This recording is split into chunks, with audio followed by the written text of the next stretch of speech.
Hi friends, welcome to கௌரிஸ்கோ. இன்றைக்கி வந்து சப்பாத்திக்கு ஒரு நல்ல சைடிஷ், ஈஸியாக செய்கிறது, டக்குன்னு செய்கிறது, ருசியாகவும் இருக்கும். அந்த மாதிரி தான் நம்ம பார்க்க போகிறோம். இப்போ வந்து என்னடா இது சப்பாத்தி முக்கோணமாக இருக்குதுன்னு நினைக்காதீங்க. எனக்கு வந்து இந்த முக்கோணமாக போட்டு சாப்பிட்டா எனக்கு பிடிக்கும். அதனால தான் நான் முக்கோணமாக சுட்டு வச்சுருக்கிறேன் எனக்காக. சரிங்க, இப்போ வாங்க நம்ம முட்டையை வச்சு எப்படி சைடிஷ் பண்ணலாம் அப்படிங்கிறத பார்ப்போம். வீடியோவை ஸ்கிப் பண்ணால் பாருங்கள், அப்போ தான் வந்து உங்களுக்கு நல்லா புரியும். இந்த வீடியோ பிடிச்சிருந்ததுன்னா எனக்கு ஒரு லைக் பண்ணுங்கள், ஷேர் பண்ணுங்கள், அப்படி சப்ஸ்கிரைப் பண்ணிவிட்டு பாருங்கள். ஹலோ ஃப்ரெண்ட்ஸ், வெல்கம் டு கௌரிஸ்கோ. இன்றைக்கி நம்ம இந்த முட்டை வச்சு தான் ஒரு சைட் டிஷ் பண்ண போகிறோம். அது எப்படி பண்ணுறது அப்படிங்கிறத பார்ப்போம் வாங்க.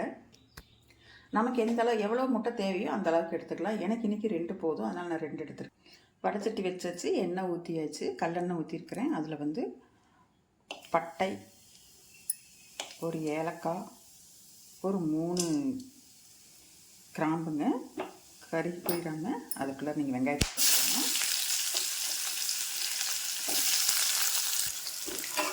வெங்காயம் போட்டு கொஞ்சம் நல்லா வதக்கிக்கோங்க.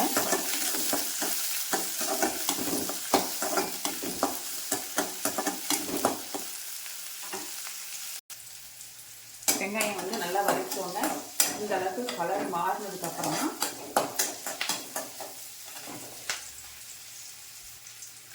ரெண்டு பல் பூண்டு, எனக்கு இன்றைக்கி இவ்வளோ தான் போதும். உங்களுக்கு என்ன தேவையோ அது போட்டுக்கோங்க. இந்த அளவு இஞ்சி, இதுவும் தேவைக்கேற்ப நசுக்கி போட்டுக்கோங்க. இந்த மாதிரி நச்சுட்டேன் இஞ்சியும் பூண்டையும். இப்போ இதில் நான் போட்டுக்கிறேன். போட்டு இதையும் நல்லா வதக்கி விடுங்க. பச்சை வாசம் போகட்டும். இஞ்சி பூண்டு மணம் பச்சை வாசம் போயிடுச்சு, நல்லா மணமாக இருக்குது. இப்போ வந்து நான் ஒரு தக்காளி கட் பண்ணி போட்டுருக்கிறேன். ரொம்பவும் போட்டாலும் புளிப்பாக இருக்கிற மாதிரி இருக்கும், அதனால் அளவாக போட்டுக்கோங்க. உங்கள் தேவைக்கேற்ப அளவாக போட்டுக்கோங்க. அதையும் போட்டு வதக்குவோம்.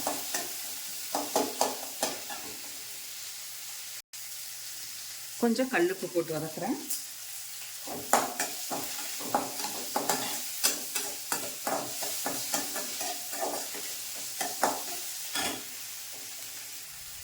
இப்போ கருவேப்பிலை கொஞ்சம் போட்டுக்கலாம்.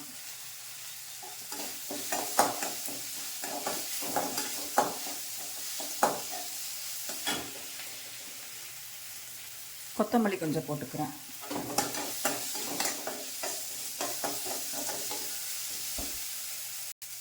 இது கூட கொஞ்சம் மஞ்சள்தூள்,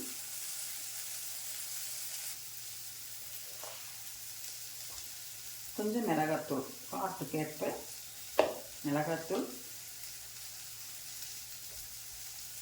அதே மாதிரி கொஞ்சம் மல்லித்தூள் போட்டுக்கிறேன். போட்டு இதையும் அப்படியே வதக்கி விடணும். வதக்கி விட்டு கொஞ்சம் தேவையான அளவு தண்ணி ஊற்றிக்கலாம். தேவையான அளவு ஊற்றினா போதும்.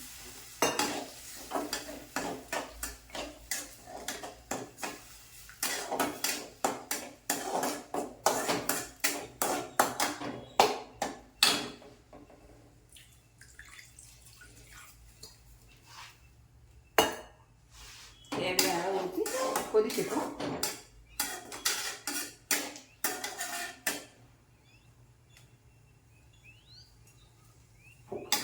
உப்பு பத்தலைன்னா உப்பு போட்டுக்கோங்க.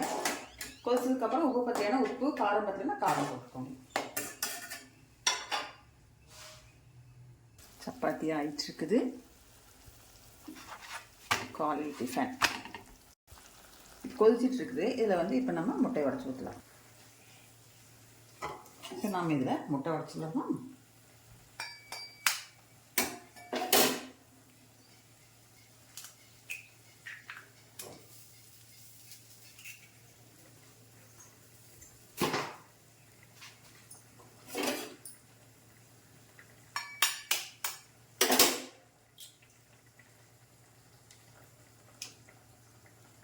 ஊற்றியாச்சு. 2 முட்டை. 2 முட்டையை இப்போ நல்லா கலக்கி விடலாம்.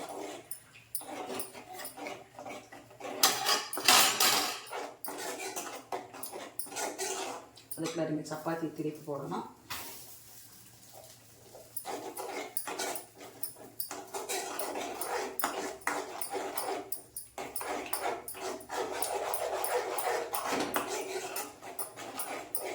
பெருக்கிது பார்த்து கொஞ்சம் ஸ்பீடாக பண்ணிட்டோன்னா தெரிஞ்சிடும்.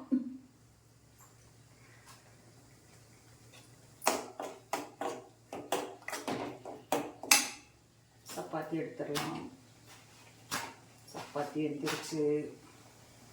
உங்கள் வீட்டில் என்ன காலை டிஃபன் அப்படின்னு சொல்லி எனக்கு கமெண்ட் பண்ணுங்கள்.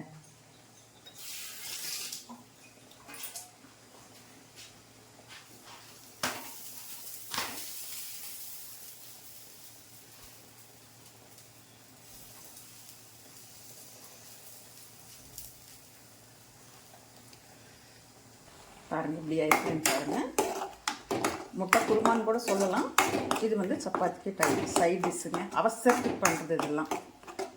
வெங்காயம் தக்காளி கட் பண்ணி போட்டு 2 இஞ்சி பூண்டை கட் பண்ணி போட்டு மசாலா ஐட்டத்தை போட்டு டக்குன்னு முட்டையை உடச்சி ஊற்றினோம்னா அவசரத்துக்கு ரெடி ஆகிறது.